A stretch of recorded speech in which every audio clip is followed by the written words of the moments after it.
Andy set up internet pages saying what he thought about all his friends. They've just found out what he said about them.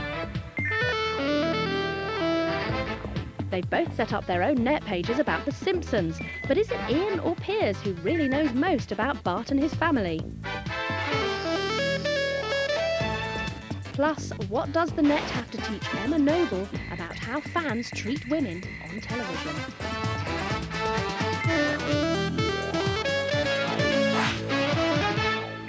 Greetings! People constantly say to us, you do that show about computers, don't you? Well, no we don't. This show is about people and what they happen to be doing with their computers at the moment. I'm Wigan Rowan. Welcome to Cyber.Cafe. Anna's poised to let her fingers do the walking in search of this week's Internet Challenge. Ready? I certainly am. Ooh. Right, this is set by the crew here. Anna has to complete it using the internet by the end of the programme. And Oh, it says... yes, it says, find net users with bizarre fascinations.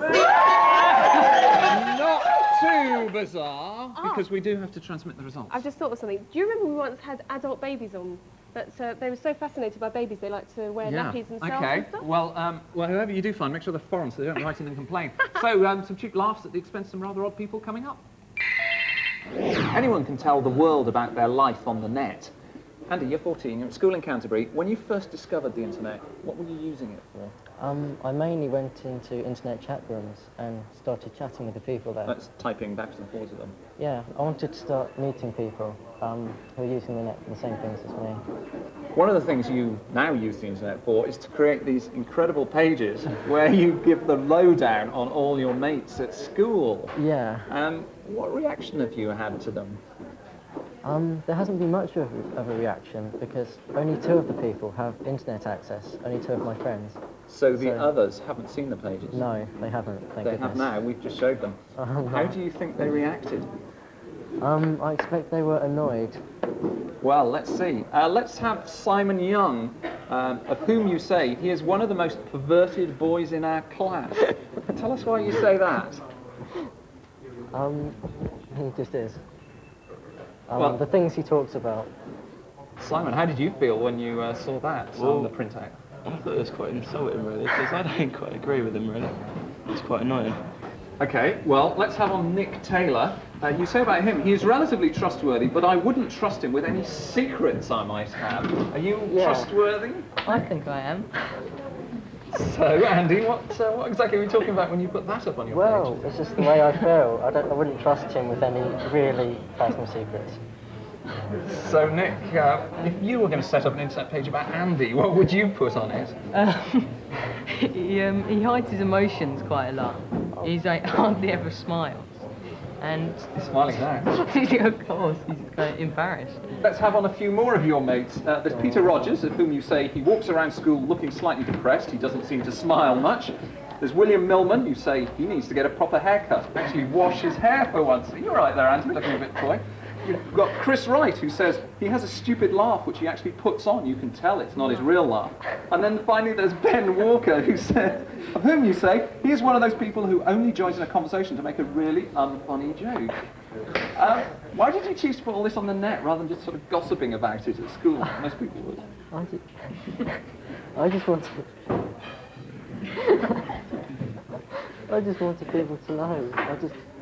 I guess that putting it down on the webpage just made me feel better. Right. How do you think it's made them feel now they've seen what's out there?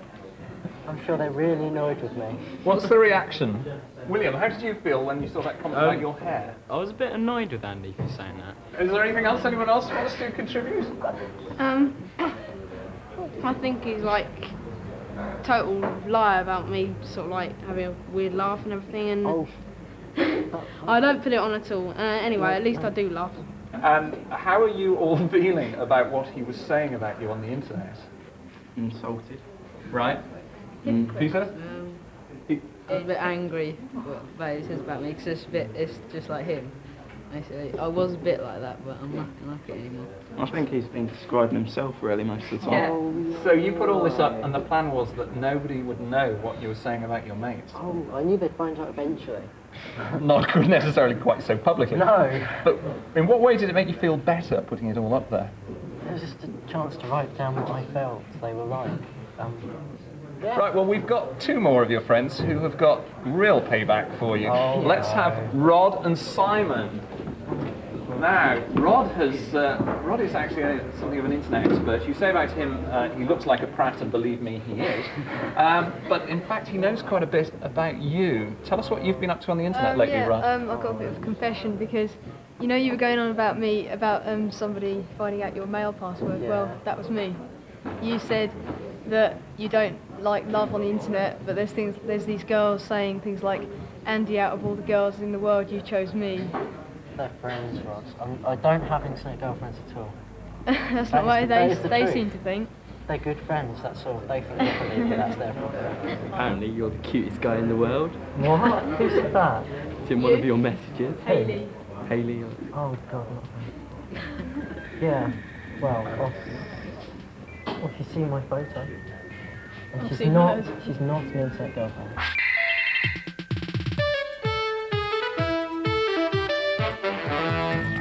Hi, I'm Matt, and he's insane. We're here to show you a couple of sites on the internet, one that is excellent and one that is excruciating. Precisely.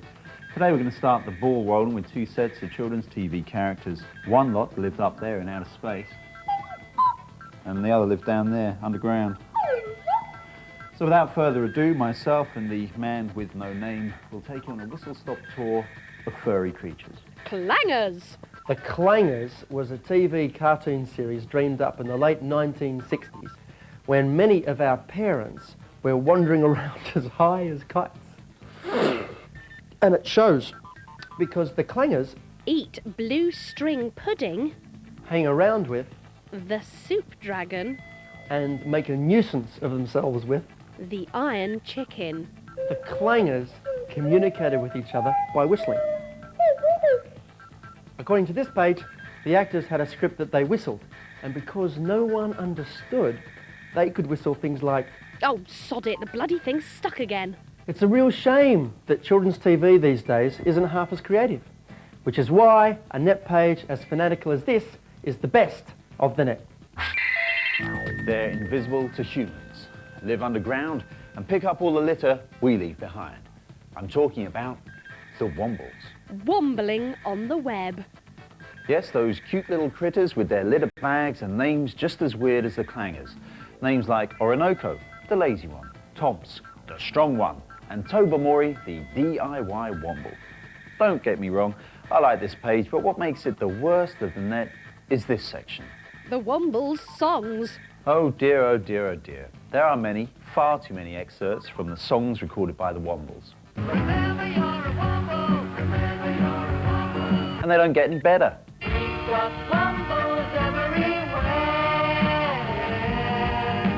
To their eternal shame, the Wombles released one of the first square dances in the UK.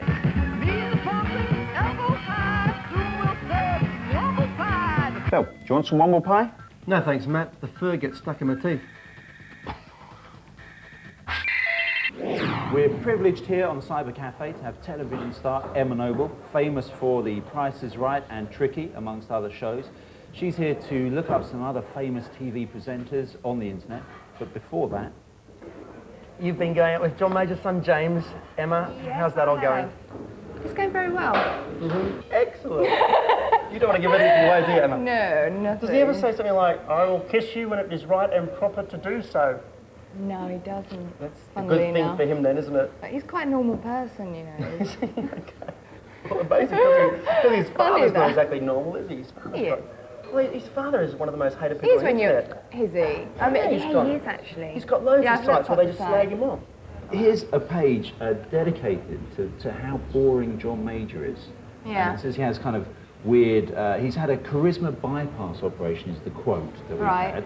And he's got the voice of a train spotter. Is any of that true? From the guy that I've met, no. But the public's perception is quite different to if you've actually met the person. I'll move on. And that's all I have to say on the matter. Oh, that's a very good impression. We didn't know you did. Can you do any more impressions? Put down right now.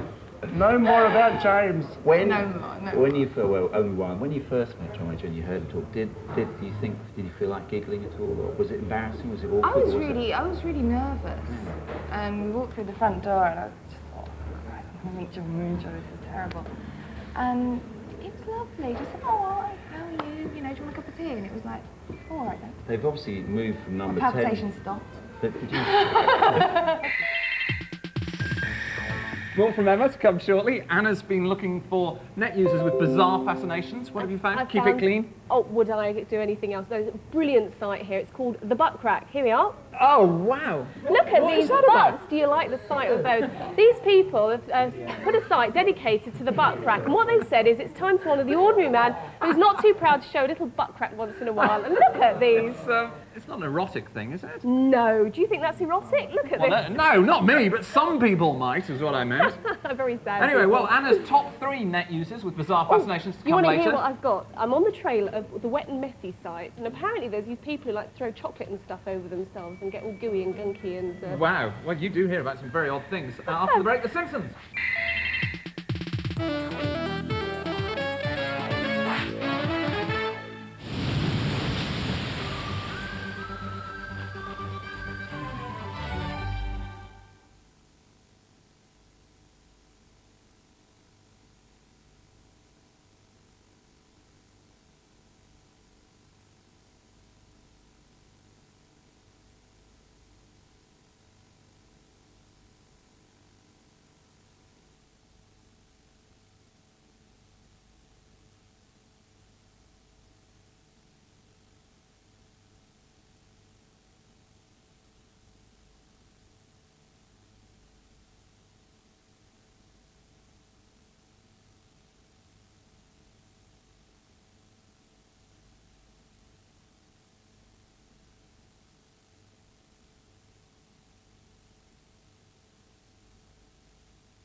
Now, The Simpsons. 20th Century Fox have been busy closing down unauthorised Simpsons fan sites on the net because they breach copyright.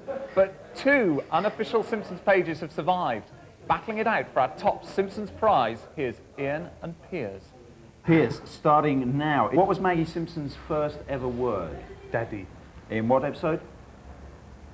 Lisa's first word. Correct. Whoa. Brilliant. Cool. How tall is Marge Simpson? About 7 foot, including her hair. Oh, hesitating. Including that, no, including hair. Have a quick guess. 7'6". That's not bad. Including her hair, 8'1", in her stocking feet without her hair, 6'2". I think that's in between.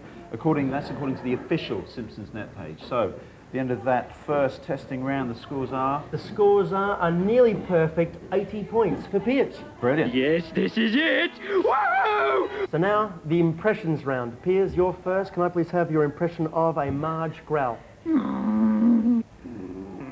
Excellent. Ian, a Marge growl? Homie. Very interesting. You should have gone before you came on the show, you know that. Piers, can I have your impression of a Maggie Simpson? Good lip work. I think he's chatting you up, actually. Ian, Maggie Simpson? Yes, washing out the teeth. Interesting concept. Very polite. Piers, a Bart Simpson? Ay, caramba. Ay, caramba. A good afterwards, maybe extra points for the Ian, a Bart Simpson, please. Don't have a cow, man. Now it's the second round, and this one is to Ian. The questions from Matt. What was the April Fool's joke played on Marge and the Kids by Dr. Hibbert? Piers? We're throwing it open. It's all very easy at You're- home, but here in the studio. You're in the 4 zone. Pass. Time I up, haven't he got a told them clue. Homer was dead. What does Homer do to turn Marge on? Or Madge from Neighbours. No. Okay, Time up again, he nibbles at her elbows. Yeah. Revealed in episode Fear of Flying. The last question, Ian, you've got to make and- about 40 points on this Okay, one right, question. Ian, and so far you've got none right. Go! What does Wayland Smethers at the nuclear power plant have on his computer as a screensaver? I don't think you're going to improve on your score. No, I think you're going to stick to 0. It's a naked picture of Mr. Burns, his boss, and that was revealed in the episode Lisa versus Malibu Stacy. I can only suggest Oh, dear. at the end of that road that Road? at The end the of that end of road? that round that you take a look at Peter's page. Because the final scores, if I may just announce them right now, with a clear win, but only just Ian, so don't be depressed. The clear winner tonight is Piers. You win the first, the one and only. Anna's here to present you with a Bart of Gold. Wow. Gold is a very special present. No, No. Piers. This is No, don't!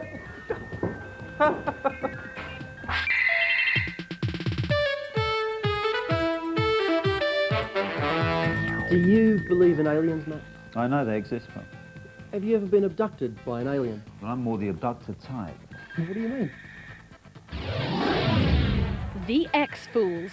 The spoof is out there. As you may have guessed, this page delights in taking the mickey out of the X-Files. Agent Dana Scully has become Dee Dee Scudder, age 29 and holding. Agent Fox Mulder becomes Rex Mully, eternally mid-30s. This is the perfect antidote to all those crazy X-Files fan pages on the net. And it's also a bit of a laugh.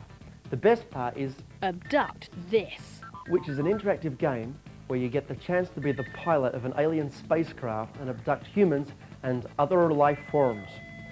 For abducting an ordinary human, you get, 300 points. but for a cow, you only get, 100 points. but that's because it's a mad cow. So, the game begins, and you do your best to cause chaos on planet Earth as you beam up anything that comes into view. You even get some good alien-type music as you zap away. And it's surprisingly satisfying hearing the humans squeal as you bring them on board. So, only one more gormless idiot for the high score. Have you ever wondered how many people have been abducted by aliens? Or even if you've been abducted yourself? Well, go to this page. Alien Abduction Experience and Research. They're conducting a worldwide internet survey. Just answer 25 in-depth questions ranging from... Do you secretly feel you are special or chosen? No, Have you seen a UFO? no. Do you have sinus trouble? Surely that's not important.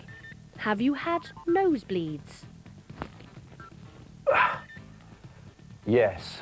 Basically, if you can answer yes to most of these silly questions, There is a high probability you have been abducted. or that you're a hypochondriac. Only fools get abducted. Oh no, not again! Here's Emma Noble again, lives in Kent, now aiming for a presenting career after becoming famous on The Price is Right. How much do you think it costs to get connected to the internet? Well, I know. Go on then. It's about $11.99 A month, yeah. That's And what I pay anyway. you have to buy the computer, it's about 800 quid. Oh, So yeah, you yeah. obviously know a lot about the net. We wanted to show you some women on television and how they're Yeah. portrayed on the internet, starting with the I Hate Judy Finnegan page, which comes it's with its vicious. own interactive slapping game. What's your opinion of Judy? I think she's lovely. What sort of presenting do you want to do? Is it the kind of thing Judy does?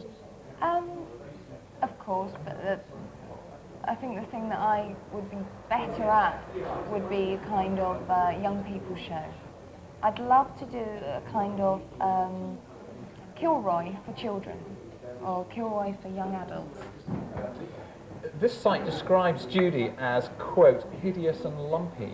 Yeah. How important are looks for women in I television? think they're very... I was described yesterday as comfortable. I had a comfortable figure. Comfortable for what? I had a comfortable figure. I think that means I'm fat. So, I mean, I don't think she's going to take any notice of that. Here's Oh. the Superpan page. This is devoted to Pamela Pammy. Anderson's breasts. set up by an obsessed fan rude. who has charted their volume over the years. Yeah. You famously had breast implants. Was that a career decision? It wasn't, not at all. It was a personal decision, and I don't think it's helped my career in any way. I don't think it's hindered it either. But, you know, whatever. I mean, I've done it for personal reasons, and... Whoever set this site up has put up this photograph speculating on what might happen if Pamela doesn't stop having breast implants. Would you urge other women to have implants? I wouldn't urge them to have implants. I wouldn't urge them either way. I think there's for and against in all this.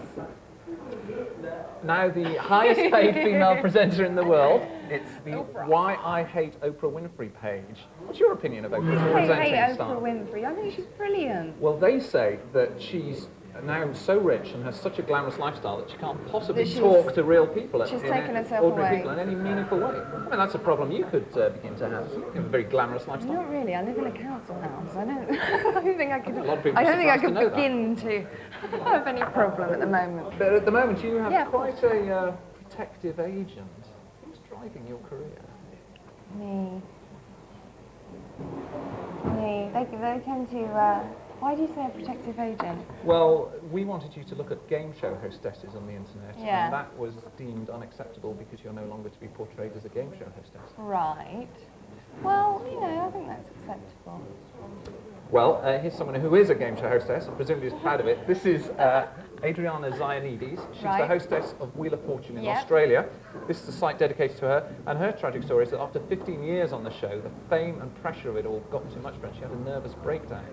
Could you ever see don't know, I the think downside 15 of fame years. doing that to you? I think 15 years on a game show could do you in a bit, couldn't it? Why? What is it about game shows that is so stressful? I think you know you're in the studio from 8 in the morning to 11:30 at night, and then you go for dinner. It's it totally is all go. You do 2 shows a night. It's just mad. I mean, I don't know about 15 years of it, but it's fun. On the other hand, it's fun. And what's she done? She's done something about spiritualism. She's come out of it, pulled herself out of it. She has come out of this experience and written a book on meditation and spiritual insights. Do you think the world's going to take that seriously from a game show hostess? Nah, but I don't know. So how does the world treat game show hostesses? In a way, I think we're looked at as being very glamorous, very. We're up there doing a job, and we're there to look glamorous. I think the downside of it is you're thought of as being a bit of an airhead, and which comes from not speaking. If you're not speaking, then how's anyone to know you're not an airhead? If you're standing there with your blonde hair and you. Other game show hostesses you've people might met. say, shut your mouth. Of the other game show hostesses you've met, is there any truth in the view that they are airheads? No. Well, I'm not at home. Talking of people who might be accused of being airheads, Anna's been on the trail of net users with bizarre fascinations. Top 3 time, introduce us to some fascinating individuals. Number 3. I was going to say, I hope you don't think I'm an airhead. Number 3, well, I found these guys in America in a university who like to drop things out of windows and take photographs. And this is some of the things that they've dropped. 125 hamburgers, a Christmas tree. Look at this, typewriter, perfectly nice. Now look. My sympathies are with the people who live in the flat below. Number 2. Number 2, these people are rubber chicken hunting. I think there are people on the net who need to get out more. Number 1, the most bizarre net fascination of the moment the bizarre one. Yes, this is the belching site. We always come back to this, have you noticed? You always come back to this. I think it's very funny. Go on, what's special about this one? Okay, Then? well, just that anyone that wants to know a bit about belching, this is all the different ways you can belch. It's got a list of things that make you belch. And, oh, I love it. But this one is the very chunky, deep tone. Imagine a full, rich taste. This is an actual recording. Listen to this. Yeah, here we go.